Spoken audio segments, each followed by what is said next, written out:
Hey guys, alright, so today what I wanted to go over is I'm going to be talking about virucide disinfection services.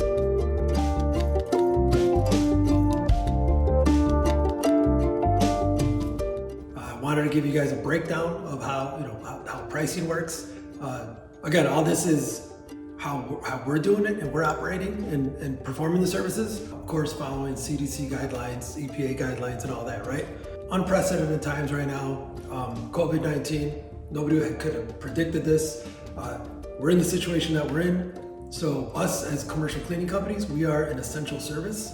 So we've got to act professional. We've got to act as an educated professional company, right? So I wanted to help bring some ideas together, talk shop, show you how we're doing it, give you guys some good content on understanding how to take this serious. So I'm gonna hit the whiteboard, bring it on over, go through some points with you guys, and then really start to give some important ways to approach this service. So let's get to it. I think you guys can see, right? So first thing I want to talk about, right? So we've got, so first off, we call it virucide disinfection services. Why I do that is, instead of calling it COVID-19 and calling it other different things, it's a good term. I've heard it before being used, so I liked it. As far as it covers all the different facets of services you can provide, whether it's fogging, whether it's electrostatic spraying services, whether it's your old-fashioned bucket with a rag and dilution and disinfectant solutions, right? We do a 3-step method over at Rose Level Services. The first step should be cleaning your space, disinfecting, sanitizing the space first. So what we do is we either use spray bottles, or in our case we use backpack sprayers to hit all the areas. You're letting that chemical sit and dwell for the amount of time that you're supposed to, right? Some are out there they claim to be 1 minute dwell times. Our chemicals that we use are pretty much 10 minutes as the dwell time. The chemicals we use are Spartan Halt, Diversity Oxiver, we used Diversity Triad 2. Those are some of the ones that we're using right now. You let it sit for the dwell time, then you have a team or somebody come in, right? So it's literally like a well-oiled machine. You got the first person comes in, starts spraying the surfaces, hitting all touch points. Clock starts, right? 10 minutes. Then the other team member will come in behind and start hitting the surfaces and cleaning and sanitizing and getting it ready, right? Going into the third step, and this is the preference, right? So we actually do everything twice. So we come back and hit the same areas, same surfaces, but now we're using either our fogging machine or then we're using an electrostatic sprayer. So ESS machine is what they call it, right? Because they're machines that electrically charged the chemical that's coming out. So then the point is it's supposed to gravitate around the surface and grab the entire surface that it's being sprayed on. We've got a Clorox 360. We use a Karcher mist sprayer. There's also the Victories, Eva Clean. There's a lot of them out there. Fogging, we use the Ryobis. One FYI on the fogging systems, you're not supposed to lead with a fogger machine. You're not supposed to start the service with it, right? At the end, if it's an industrial or open space area, we use a fogger to hover over the surfaces and let the chemicals sit and dwell, and then we leave, right? It air dries itself. The negative, I should say, is I guess it's up and down, right? You can point at a surface, but then what happens is if it's not a clean surface, what's it gonna do? It's pressurized, so it's gonna blow things up in the air. So you gotta be careful. A lot of people are not using the foggers anymore, but it's how you do it. If you're using it the right way, if you're educated and you're following the guidelines, you're able to use it in the proper setting, right? Now let's jump to proper PPE. You can't do these services without proper PPE. And some of those are the N95 mask or the KN95. And you use those for standard services, right? Again, the mask is meant to protect you from the chemical that's being sprayed. There's also the P100 respirators. Mine's pink and it's got the ventilators out there, and you're supposed to push when you put it on to make sure the air draft isn't going in and out. Those are used in a confirmed case in our situation because it's just an extra step of layer of protection, okay?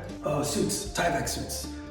You gotta wear them, right? Especially in confirmed cases. The preventative disinfection type of service, you don't have to wear them. But nowadays, think about it, guys. There's confirmed cases popping up every day. You don't know if the space that you're walking into that is not confirmed somebody yesterday could have been sick that now it's confirmed next week, right? So I am actually telling a lot of my teams to just wear a coverall, preferably a coverall that has a hood. So it's just really encompassing everything and protecting you as a sprayer, right? As a technician. Next is booties if necessary. They're saying that the virus and the bacteria and fungicide and SARS can stay on your boots or your shoes for 4 to 5 days. So I'd say protect your shoes if you can. Eyewear, we're wearing goggles. You can wear any kind of protective eyewear. There's all kinds of different options. Just make sure you have one. Next is latex gloves. Obviously, that's a no-brainer. The number one way to catch the virus is through touch. So wear those. Biohazard bag, of course, if you need it to dispose of and discard of all the PPE that you have that you're wearing if it's a confirmed case situation. I know we use a local company called Stericycle here that comes and picks up the discarded items. All right, so now at the bottom of the list, these are more of just nice little tidbits and added value for you guys as far as this is what we're using. We got storage bins. We create kits for everybody, right? Everything's numbered, everything's organized, it's branded, it makes us look professional as operators. And I was gonna bring a kit, but all the kits are in the field, right? We put spray bottles in there, garbage bags. We have a 2.5 to 5 gallon tank that you can put your diluted chemical into it already because it's prepped ready. Because if you're going into a 50,000 square foot space, the last thing you want to do is go back to the beginning that you just sprayed and completed to fill up, right? Make sure you have a hose for your chemical. You're going to be tied up to a water source at some point if you need to dilute your chemical.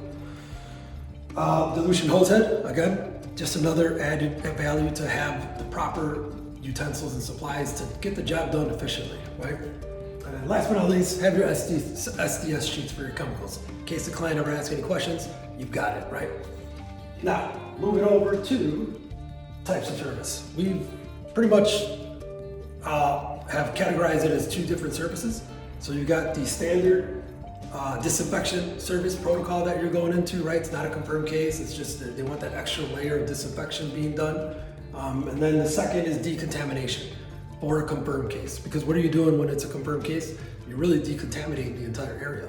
You're getting rid of an existing virus that is there to make a clean space for your client. So, in a nutshell, that's it. That's a quick rundown of how we're attacking the virucide disinfection services out here in Chicago. This is how we're doing it. There could be some pros and cons to some of the things that we're doing. I'm not telling you to do it this way. I just want to help the community, help our industry. Let's look the part. Let's be professional. Let's help one another because this is a time of need. Yes, it's an opportunity for us to create some revenue while when we have displaced workers, we're losing accounts. So it is a way to stay active, sustain our business, and really just hold on tight during these rough times right now.